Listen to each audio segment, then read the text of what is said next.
नमस्कार। आज हम सावन महात्म की 14वें अध्याय की कथा का श्रवण करेंगे। ईश्वर ने संत कुमार से कहा, हे महामुनि, श्रावण मास के शुक्ल पक्ष की पंचमी तिथि में जो करना चाहिए उसे मैं कहूँगा, उसे आप सुने। व्रत करने वाला एक बार चतुर्थी को भोजन कर पंचमी तिथि में नक्त व्रत कर सोने या चांदी का नाग निर्माण करे।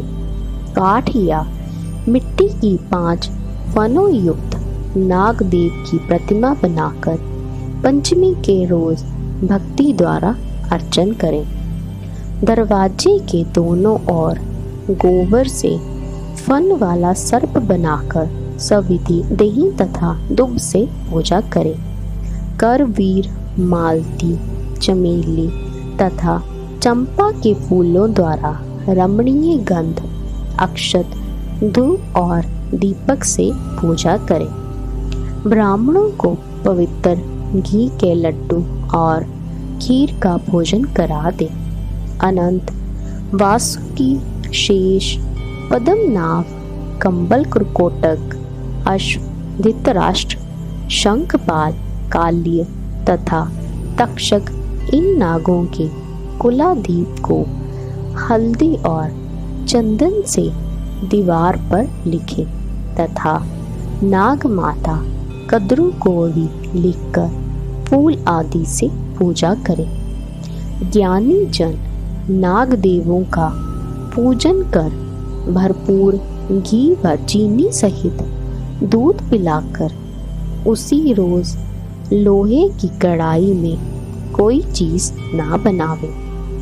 नैवेद्यार्थ भक्ति द्वारा गेहूं दूध का पायस बनाकर भुना चना, धान का लावा, भुना हुआ जौ नागों को दे और आप भी इन्हीं चीजों का भोजन करें। लड़कों को भी यही दे। इसी दिन लड़कों को देने मात्र से लड़कों के दांत मजबूत हो जाते हैं। बाम्बी के नजदीक गान, वाद्य आदि उत्सव करें। स्त्रियां भी अपने कपड़े भूषण आदि द्वारा श्रृंगार कर उत्सव करें। जो इस प्रकार करते हैं उन्हें सर्प का भय कभी नहीं होता। हे विप्र, और भी सुनो। हे महामुने, संसार के जीवों की कल्याणार्थ मैं आपसे कुछ कहूँगा, उसे सुनो। हे वत्स्य, सर्प के दर्शन मात्र से मनुष्य की अधोगति होती है। तमोगुणी ही सर्प होता है, इसमें संशय होता है। पूर्व विधि के द्वारा एक भुक्त आदि का नियम कर ब्राह्मणों के सहित प्रेम से नाग का निर्माण कर पूजा करें। इस तरह 12 महीनों की शुक्ल पक्ष पंचमी के रोज व्रत करें। साल की समाप्ति पर शुक्ल पक्ष पंचमी के रोज फिर पूजा आदि करें। नागों को भोजन के उद्देश्य से ब्राह्मणों तथा सन्यासियों को भोजन करा दें।